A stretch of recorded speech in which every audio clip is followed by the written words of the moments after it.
Alright guys, in this video, we're gonna go over the Excel portion of the time series analysis and also the forecasting step by step. So we start with the Thai sales, Terry's Thai shop from the PowerPoint. So we get a year 1, year 2, year 3, year 4, and 3 seasons for each year. And also we have sales number. So first of all, we start with the center moving average. So here we know the first center moving average is located in in year 1, season 2. So you're gonna do average. Okay, average those first 3 numbers. Okay, D3 to D5, and then get that. And you're gonna just scroll down to get the rest of them. Okay. Now next step, we're dividing the sales number, actual sales, by the center moving average for 3 period. So you're gonna get the seasonal component and the irregular component first. Okay. So you're gonna drag it all the way to the bottom. So you get out of this. Now now we're gonna move on to seasonal index. And we're going to use an Excel formula called average if. So we're going to average all those season 1 seasonal component from this index here from column F, right? F columns. And also we're going to average season 2 and then also season 3. Okay, so average if. So the range here is for those all the C sales with all the seasonal components, so it's gonna be from C4 all the way to C13, right? And then we're gonna put absolute reference on that because we always gonna go back to all those sales for the index. So let's mark the cell, put $sign in front of C4 and then C13. Okay, and then put comma after that. Now criteria. So criteria come from this this table here. So you're gonna just highlight E19, right? Criteria. If it's season 1, so if season 1, we're gonna return we're gonna put a result on this on all these cells here. Okay. And we're gonna put a result on the F cells, right here. So from out of this, so eventually highlight all those values. Okay, and then again we're gonna lock the cell. Average range is from F cell, so lock it. Okay. All right. So again, you know, if it's simple, you can just average all those seasonal component for season 1, seasonal component for season 2, and then season 3, one by one. But average if just provide more convenience to our calculation. Put it so you enter, you get that, and then you just drag it to the rest of the other 2 cells. So you get all this, and again you get a total from the. You can do all of some here. It should be 3.005, exactly what we see from the PowerPoint. Then we average this number by 3, right, to get the irregular component out, right here.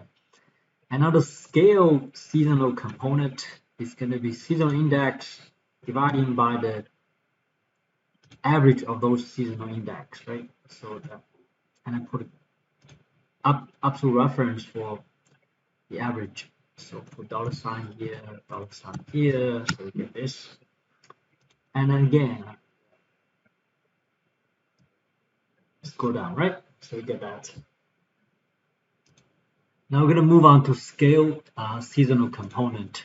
So first of all, we're going to use a formula called VLOOKUP formula. And open parentheses, we are look up by the season number, right? Because on our table here, it's organized by season, and also the scale seasonal component.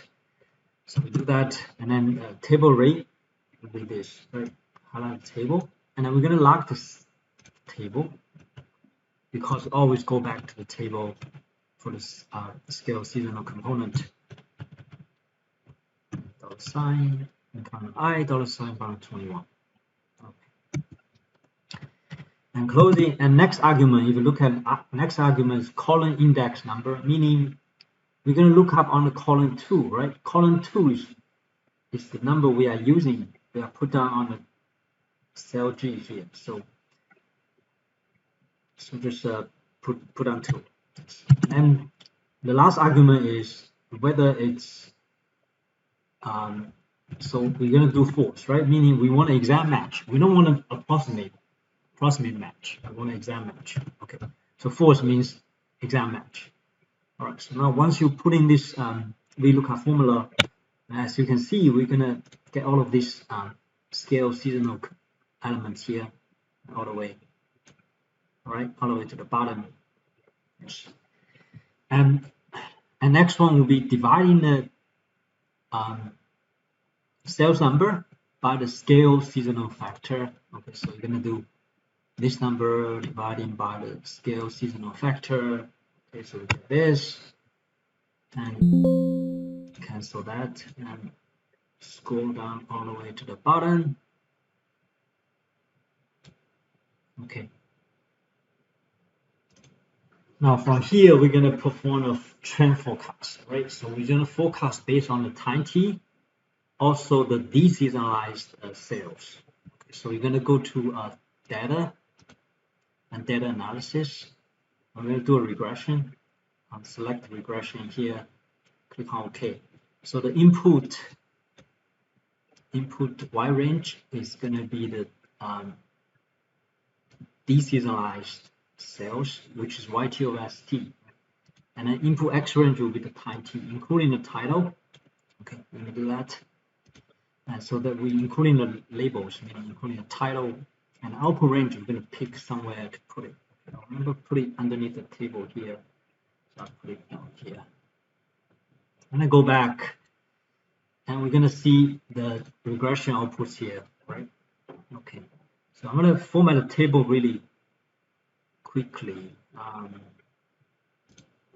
So since we're using the exact numbers, so here the Excel output will be a little bit more accurate. So let's quickly look at this Excel output here, or summary output here. So let me format it a little bit. 12 center. If you look at the R square, right? So meaning 90.19%, 20% of the variation in sales is explained by time T, which is pretty good, right? So, and also if you look at the overall ANOVA output, it's pretty significant, meaning that the p-value is very, very small here. So we're going to reject HO, meaning there's a linear relationship between there's a significant linear relationship between the sales and also the time T.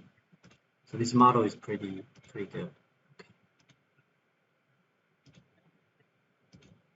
Okay. So reject HO. There's a significant linear relationship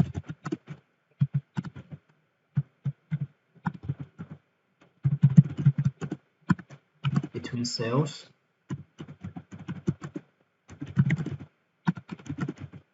and time T. Okay, so and then eventually we're gonna get down to the regression model down below, right? So the regression model, we have a B0 here, this is B0, and this is B1. That's the most important thing. So we're going to use that. Since we're using the exact numbers without rounding, so the answers here is actually slightly more accurate compared to our PowerPoint slide. Okay, and then yeah, so we're going to take that as our answers to make the trend prediction. So the regression model by least square method, T of T, T is equal to okay, we're just gonna run it to 2 decimal place. Okay, so it'll be 1579.82 adding 34.00 times the t. So that's basically our regression model.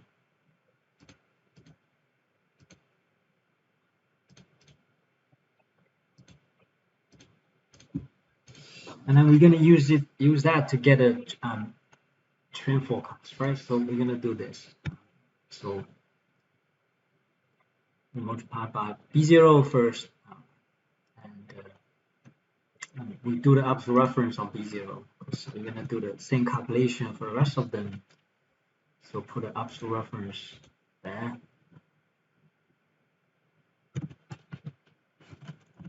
Okay, and then that's B0 adding B1. B1 is this. B1 is the slope. Same thing, we're going to do the absolute reference. I'm going to multiply that by time t, right? So which is very first column, we code the time using the index number 1 through 15, year 1 to year 5. We'll get that. So that's first forecast numbers. We're going to get the rest of them. Okay, also all the way down to the year 5, right? Now, once we have the trend forecast, the final forecast sales will be this trend forecast multiplied by the scale seasonal component. Right? So that's the final forecast values. We're going to get the rest of them, okay, by dragging the sales. And this is eventually what we need to look at, right? And then eventually the last 3 numbers, that's what we're concerned about. So for year 5, season 1, the sales number should be 2,381. For year 5, season 2, the sales number will be 2,542. And then year 5, season 3, with 1,225. Okay, so that's all the numbers we need, right, in terms of forecasting. Now next, I want to show you a graph which will give us the accuracy of our forecasting sales. So first of all, let's highlight the year and the seasons, right? So like this, highlight this, also the sales numbers. Okay, and I'm going to go to insert, and I'm going to insert this called this one, 2D line with a marker, right? So line with the markers. Okay. Now once we have this chart, I'm going to drag it, put it on the side. Okay.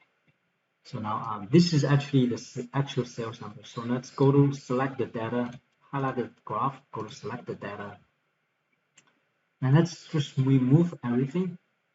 Okay, so here remove. Okay, now we're gonna add. Series name is the sales. Okay, sales value. So value is all the sales number. So we just highlight all the sales number. Okay, do that. Now you see, we see this right now. We see a time series graph right now. And click on OK. Now on the horizontal axis, we're gonna edit it. Right? We're gonna highlight all the years and the seasons.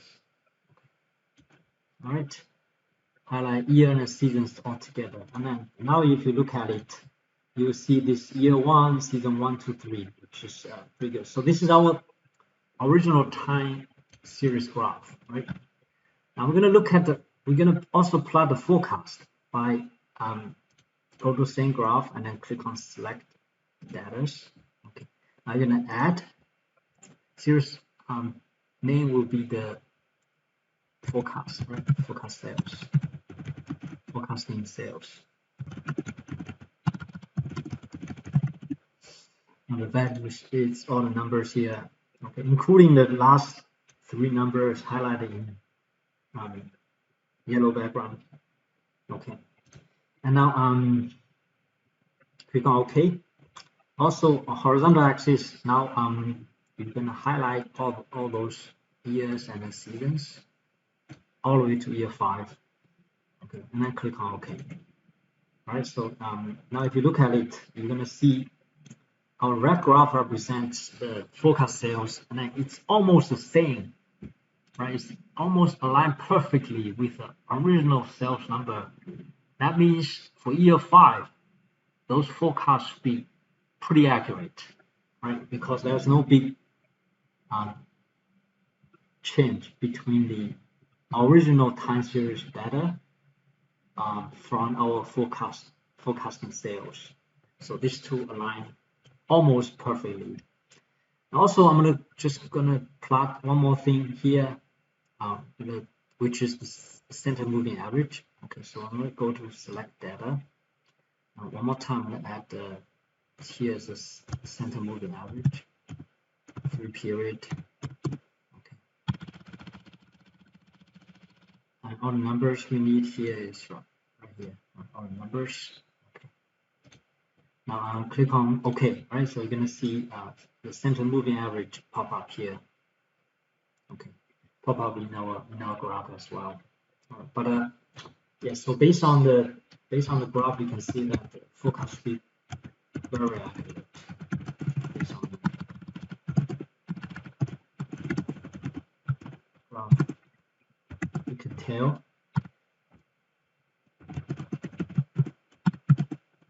the forecasting sales are very accurate.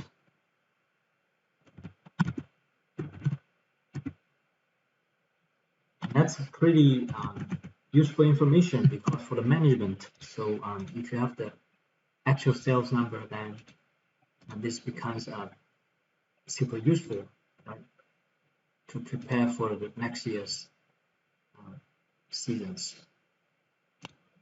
Now I'm going to go over another example. So here, right here is for the center moving averages are the amount of the seasons. So we can easily locate a center here.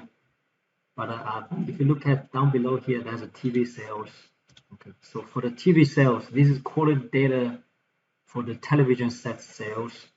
Now if you look at it, we have a time T, year 1, year 2, year 3, year 4, right? And then we're gonna have a 4 quarters. For most of corporations, or like those companies, publicly traded companies, they always file all these quality reports, right? It's called 10Q, right? So you can get this sales number from their 10Q filing, all the public traded companies. It's public information. We can easily look up those numbers. Now, as you can see, now we have 4 quarters, right? So, and in order to find the center moving average for 4 quarters, it becomes a little bit tricky. But let's run through this really quickly. Right? So now one more time, we are forecasting for year 5,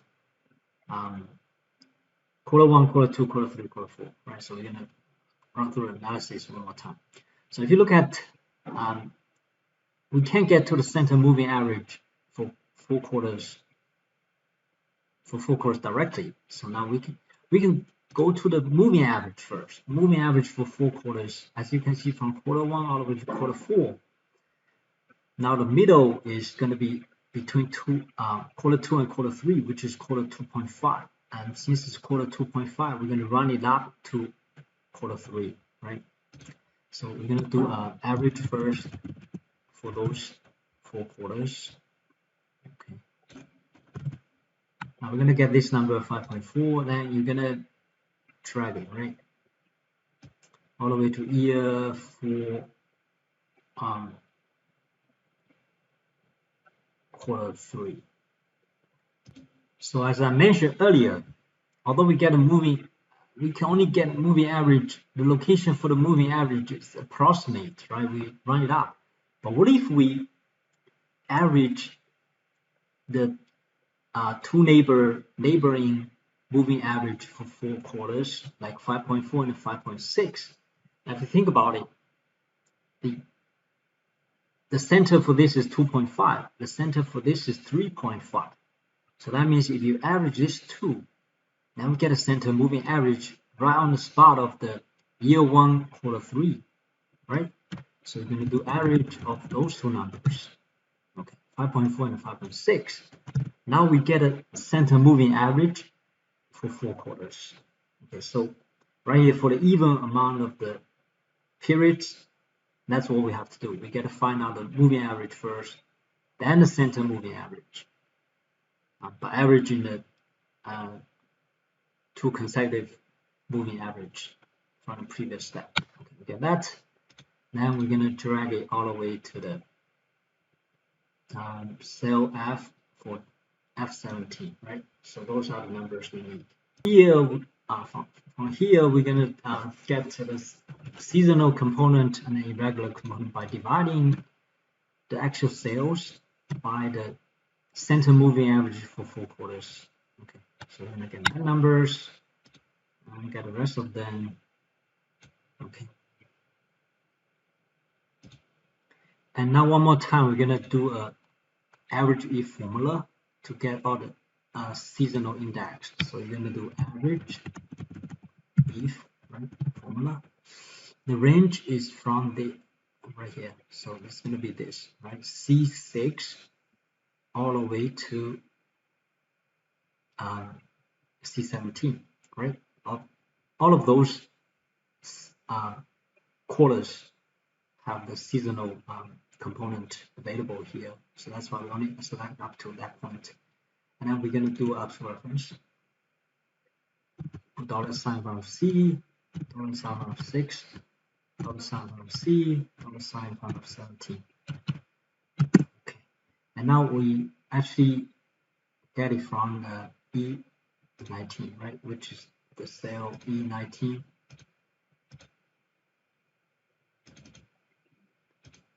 So match with the E19 here. Now E26, right? That's exactly the quarter number we are searching for. Okay. Now we're going to put all these numbers under. Okay, so and then the reference average range is from here, right? Which is on the 3 cells. Select that, and in Excel we automatically average all those seasonal components for quarter 1. Okay. From our G cells. So again, 90.93. So I run it to 2 decimal place. Since we did an up reference, now we can just drag it to get the rest of them. And those are the actually I forget to put an absolute reference on the first one. So let me just quickly redo this, right? This 2, delete that, and go back to the first calculation, average if here. So G6 to G17, I'm going to put in the absolute reference as well, just like the previous one. Otherwise, the result will be off slightly. Okay, so we do that. Now, once we put absolute reference for the first portion of the formula and then last portion of the formula, then we're going to get the rest of them down. Okay.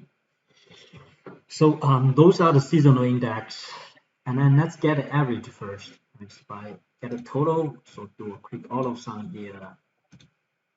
And we're going to average that number. So it's going to be this number divided by 4. Okay. So now this is our average of the seasonal index. Now the scale seasonal index is going to be the seasonal index dividing by the average. And now we're going to put the average in the absolute reference. So here we're going to go, right? So we get a scale seasonal factor. I mean, if you look at it, they are almost the same, right? Because we run it to 2 decimal place, but if you expand it, you're going to see slightly different.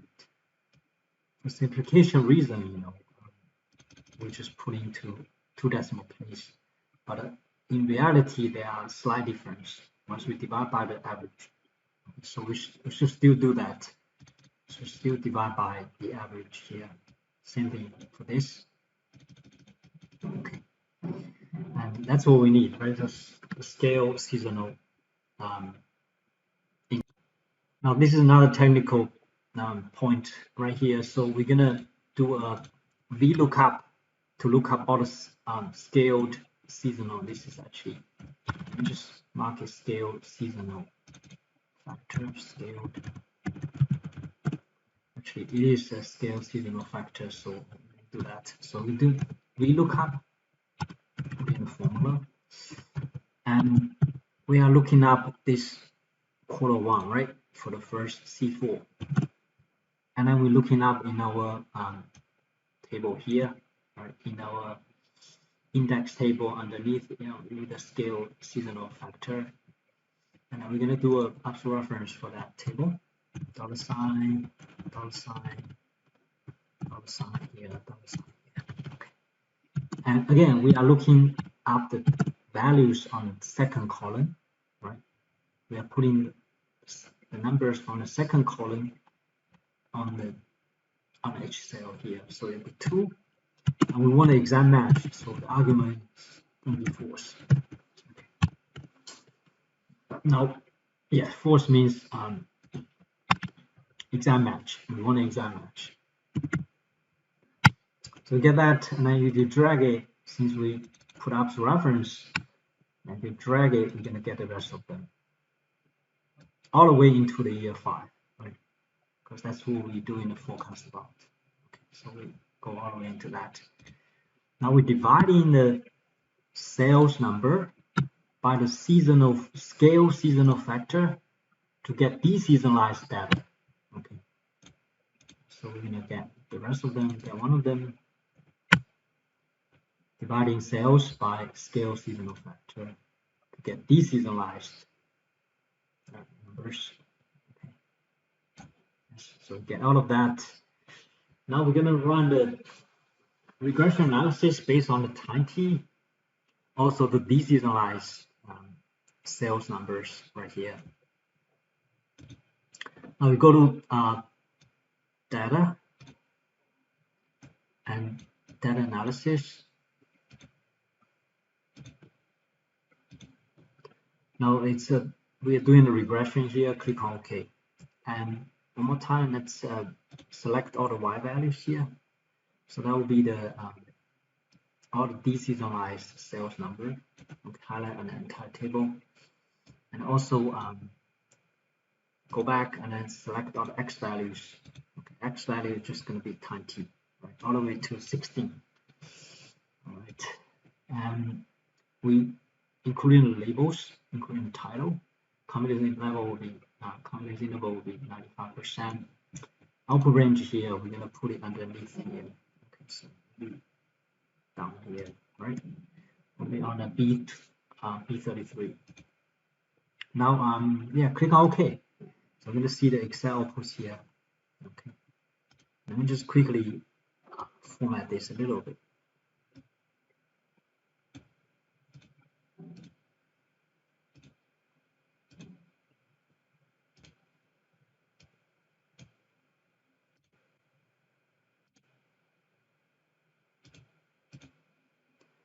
Now let's quickly analyze this, right? So for an R-square, we know that 92.08% of variation in sales, forecast sales is explained by time t, which is pretty decent, right? And also, if you look at the overall ANOVA outputs, it is p-value is really small. So that means the model is very significant. Linear model is very significant. So we can change it to format sales. You'll be able to see the numbers in actual decimals, which is give us very small numbers here. Meaning the p-value is very small. Reject HO. HO is a nonlinear relationship, but in this case, that is strong.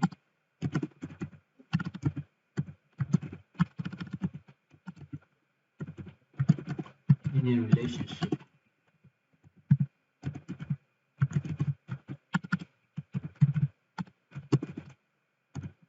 between sales and time t. Okay. So that means overall model overall linear model is good, and then now we're just gonna get a regression model from this regression outputs, and I'm gonna just rewrite this B0 and then this is B1. Okay, so the regression model, or like trend component here, regression model T of T, right, equal to B0. That's gonna be, we're just gonna run it to 2 decimal place just for the simple reason. Okay, so it's gonna be 5.11 adding 0.15 multiplied by time t. Okay, so that's our regression model used to do the trend forecast. Now we go back here, let's get all the trend forecast. So it would be B0 here. Let's use exact values. B0 absolute reference, right? As usual. Adding B1. B1 is going to be this, right? 0.15 approximately. Again, absolute reference. $sign. I love that. Multiplied by the time t, right? Time t in the index values. And we get that 5.26. That's trend forecast values. Just spread it all the way to the bottom to get the rest of them. Okay. So this is our the forecast on the trend trend line, right? Under the regression model. Now the actual forecast, right? Real forecasting values, it's going to be multiplied in this trend forecast by the seasonal component, which is scale seasonal factors. That is our final forecasting values. Okay. Now the very last thing, we're going to use the graph to confirm our forecasting values. Make sure this forecasting value is accurate. So now one more time, I'm going to highlight this year, quarter, and sales all the way to year 4, right? And then go to insert. You're going to insert this 2D line, right? Under 2D line, there's a line with markers. Okay, so you're going to get this. Don't worry, we're not going to need that. So we're going to remove everything from here first. So we go to select the data. And let's remove everything, right? We don't need anything. Okay, so first of all, we're going to add. Here it is, we add in the sales, actual sales, right? Actual TV sales. And then the values here is going to be this, all the numbers, sales numbers. That's okay, right? And then added horizontal axis. Horizontal axis will be year and then quarters. Okay, so I'm going to highlight the entire things, year, quarter, all the way to year 4. Now click on OK, right? And if you go to the side here, you're going to see that it's year 1 and okay, actually, you know what, let me just quickly redo this. Okay, added this. We're not going to highlight the titles because that's going to be too much information. We're just going to highlight all the year 1 4 quarters, year 2 4 quarters, year 3 4 quarters, year 4 4 quarters. I think the graph will look slightly better. Look at it, you see, now it's slightly better. So it does align, right? Year 1, quarter 1, the numbers over there, year 2, quarter 2, numbers there. This is the actual time series graph. Now let's also add the forecast values here. Make sure our forecast does do a good job predicting the sales. Okay, so select data. Okay, now we're going to add. So name here is a forecasting sales.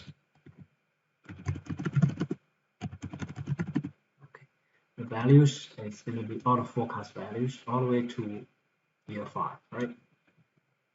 Okay, now click on OK. Now in horizontal axis, you're going to highlight that and then scroll back here because we are forecasting up to here, year 5. So we're going to highlight this entire year and then quarters.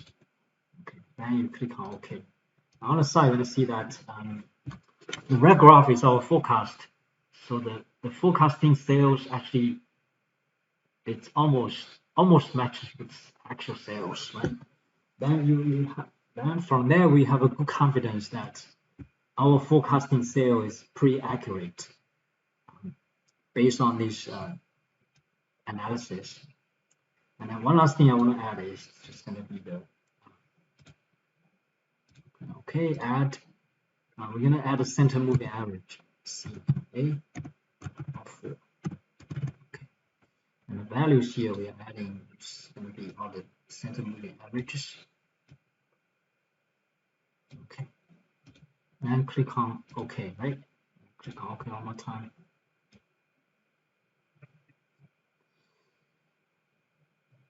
Okay. I think they're slightly off. Let me just go back. Maybe I need to edit this. Edit it. Numbers we are selecting just gonna be those numbers, not the entire, just those numbers. Yeah, it's so much better. Yeah, just the center moving average numbers here. Okay, click on OK. Okay, one more time. So you're gonna see that. So based on the graph above, one more time.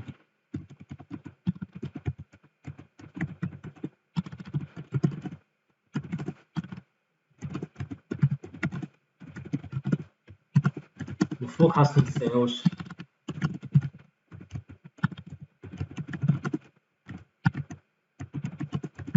line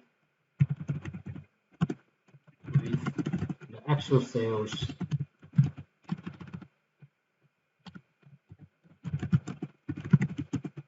closely, then we have a good confidence, meaning we have a lot of confidence that the forecasting sales will be very accurate. Forecasting sales for year 5.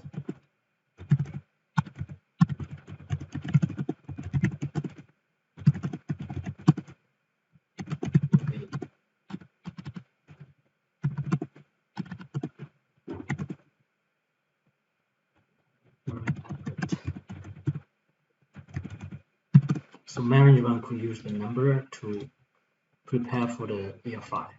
Okay.